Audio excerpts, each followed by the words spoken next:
Bonsoir à tous. Bonsoir au peuple sénégalais. Je considère que nous sommes aujourd'hui ici pour le dialogue du peuple. Nous sommes un fragment du peuple, nous sommes pour le peuple. Nous voulons parler pour le peuple. On m'a demandé de présider un atelier sur la 3e candidature, pas encore sur le 3e mandat. J'espère qu'on ne va pas en arriver là. Et je voudrais lancer un appel à tous les leaders et à leurs représentants de donner à cette question une importance particulière. Nous allons essayer d'aborder ça suivant 5 points, 5 principes qui vont être discutés durant les 3 jours. Il y a ce que j'appelle le fait générateur. Aujourd'hui, nous vivons dans un pays bloqué, où l'économie ne marche pas, le social ne marche pas, les universités sont saccagées, on s'attaque aux stations d'essence, on s'attaque à l'économie de façon générale. Bref, il y a un bouillonnement dans le pays. Et tout ce bouillonnement a une seule explication, c'est le fait générateur, c'est parce que nous avons un président, pratiquement un monarque, suivant notre constitution, qui a décidé que quoi qu'il advienne, lui, il va essayer de briguer pour une 3e candidature. C'est le fait générateur. Toutes les autres crises que nous avons au niveau du Sénégal ne s'expliquent que parce qu'au sommet de l'État, on n'a pas tenu à clarifier les choses. Donc, may wax ni li nga xam ne moo ñu fi dajale fii ci F24 mooy pour waxtaan ak suñu askan parce que dañu bokk ci suñu askan même bu dee am na ñeneen ñoo xam ne dañu tànn dem palais di waxtaan ak Macky Sall ñun dañu am droit toog waxtaan suñu biir waxtaanal suñu askan. Nous sommes l'esprit du peuple te peuple boobu dafa jàpp tey dans sa grande majorité parce que loolu la waxoon ak président Macky Sall que 3e candidature du fi am. loolu mooy ponk bi nga xam ne moom la ñuy jëkk a waxtaan ci dialogue bi nga xam ne dinañ ko commencer suba moom la ñuy woowee le fait générateur maanaam dëkk bi lu fi xew tey mooy station d'essence yu ñuy toj mooy nit ñi di xeex ci mbedd bi mooy économie boo xam ne doxul lépp loo xam ne gis nga ko fi mooy opposants yi ñuy jàpp ne duñu bokk ci élection yi mooy militants yi ñuy jël di leen tëj kaso lépp lu fi am crise bu fi am rek mu ngi jógee sur le fait que on vit un stress institutionnel boobu mooy président Macky Sall bi nga xam ne moo ñu waroon yeewi depuis le début waxul dara ci 3e candidature am moo tax sénégalais nekk ci stress loolu nag bëgg nañ suba ñu waxtaan ci ba nga xam ne bu 3 jours de dialogue bi di jeexee dinañ ci am ay conclusions. Il y a aussi ce que j'appelle le déroulé constitutionnel loolu il faut ñu fàttali ko sénégalais yépp xam ko parce que on s'est rendu compte que les gens ne sont pas au même niveau d'information. Contrairement à ce que beaucoup pensent, ce n'est pas seulement en 2012 et en 2022-23 que la question de la 3e candidature ou d'un éventuel 3e mandat s'est posée. Pour le rappel, c'est important, c'est en 1970, pour la première fois, le 26 février 1970, que Senghor avait décidé de limiter les mandats à 2. Le 26 février 1970.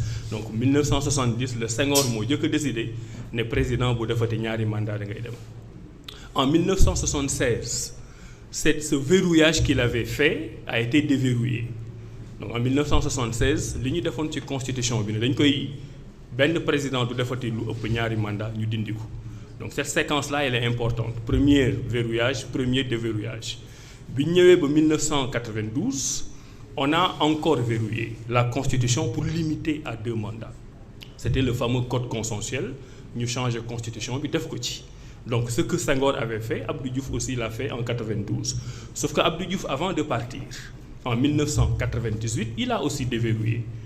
En 1970-76, c'était 2 mandats de 5 ans. En 92-98, c'était 2 mandats de 7 ans. Abdou Diouf, avant muy dem dindi na 98. D'ailleurs, pour ceux qui connaissent l'histoire du Sénégal, ces révisions constitutionnelles yooyu am 98 bokk na ci li nga xam ne mën na expliquer la défaite du président Abdou Diouf en 2000. Donc la question remonte à loin. Maintenant, pour régler question yooyu yëpp bi Abdoulaye Wade di ñëwee en 2001 ci le verrouillé waat ne kenn mënul def lu ëpp 2 mandats. Et depuis lors, il n'y a pas eu de nouvelle constitution au Sénégal. Il y en a eu beaucoup de révisions constitutionnelles, notamment ce qui est arrivé en 2016 avec le référendum, mais d'où changement de constitution. Ñoom beneen partie du peuple bi boo leen déggee ils présentent ça comme une nouvelle constitution. Ça n'est pas une. Ils sont même allés voir un certain Guillaume Drago qui est sorti de Panthéon Assas, agrégé de droit constitutionnel, mais certainement pas de droit constitutionnel sénégalaise, qui est venu nous bâtir un argumentaire sur la base du fait qu'en 2016, c'était une nouvelle constitution. Ce n'est pas vrai.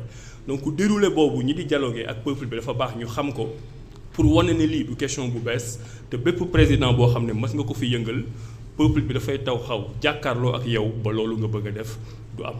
Maintenant, il y a la question de l'article 27 pur. Ça, c'est la troisième question.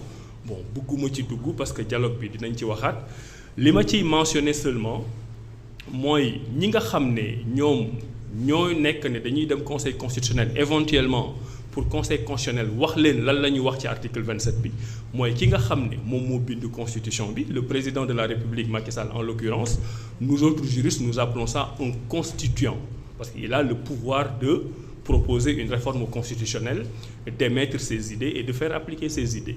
Et quand il a émis ses idées, il a eu un légisticien. Le légisticien, c'est celui qui écrit la loi. En l'occurrence, c'est son ministre de la Justice, à l'époque, je pense, conseiller juridique, qui a écrit. Donc, pour nga mën a dem ci conseil constitutionnel di ko laaj est-ce que lii leer na wala leerul est-ce que mën naa nekk candidat wala mënuma nekk candidat c'est une aberration juridique parce que yow mënoo bind ba pare li nga bind nga dem di ko laaj koo xam ne ba ngay bind nekku fa pour moom mu fàttali lan nga bindoon.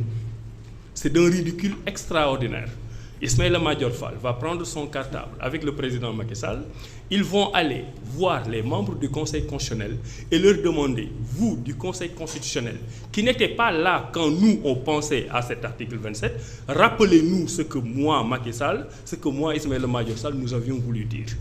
xam nga loolu il faut tappale la loolu dinañ ci waxtaan ci dialogue bi pour que sénégalais yi xam ko aussi.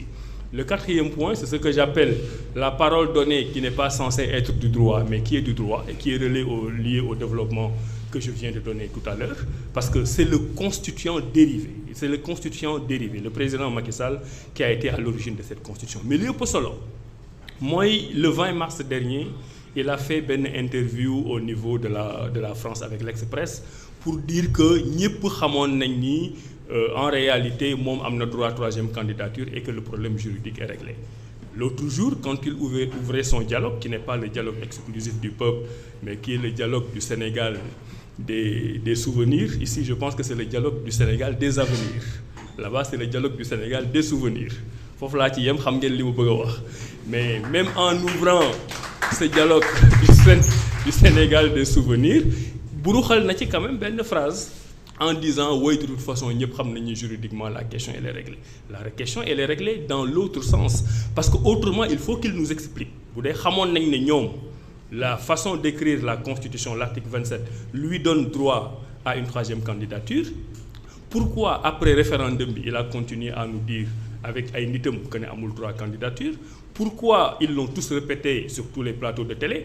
Pourquoi surtout lors de l'élection présidentielle de 2019 il a dit et écrit que c'était sa deuxième candidature? Donc il essayait de brouiller les gens sur des choses que les gens comprennent. C'est de l'histoire contemporaine du Sénégal, ñëpp xam nañ ko. Le cinquième et dernier point, là je prends quelques libertés. Je suis le président de cet atelier sur la troisième candidature. Mais j'ose espérer, et ça c'est ma grande naïveté, que tout ce que nous sommes en train de faire sur la troisième candidature, peut-être n'aura aucun sens et aucune portée d'ici une semaine. Parce que l'une de nos résolutions qui vont sortir de cet atelier de 3 jours, c'est de lui dire, indépendamment des questions juridiques, indépendamment des questions morales, indépendamment des questions sociales, indépendamment des questions économiques, nous pensons que vous, Macky Sall, vous êtes le président depuis 2 mandats, vous avez encore la lucidité de dire à travers un discours solennel ce dimanche 25 juin 2023 que je ne serai pas candidat à l'élection présidentielle. S'il le fait, tout le peuple se retrouvera en un dialogue inclusif et on commencera ensemble, dans le cadre du Sénégal des avenirs et pas du Sénégal des souvenirs, à bâtir un Sénégal nouveau. Je vous remercie.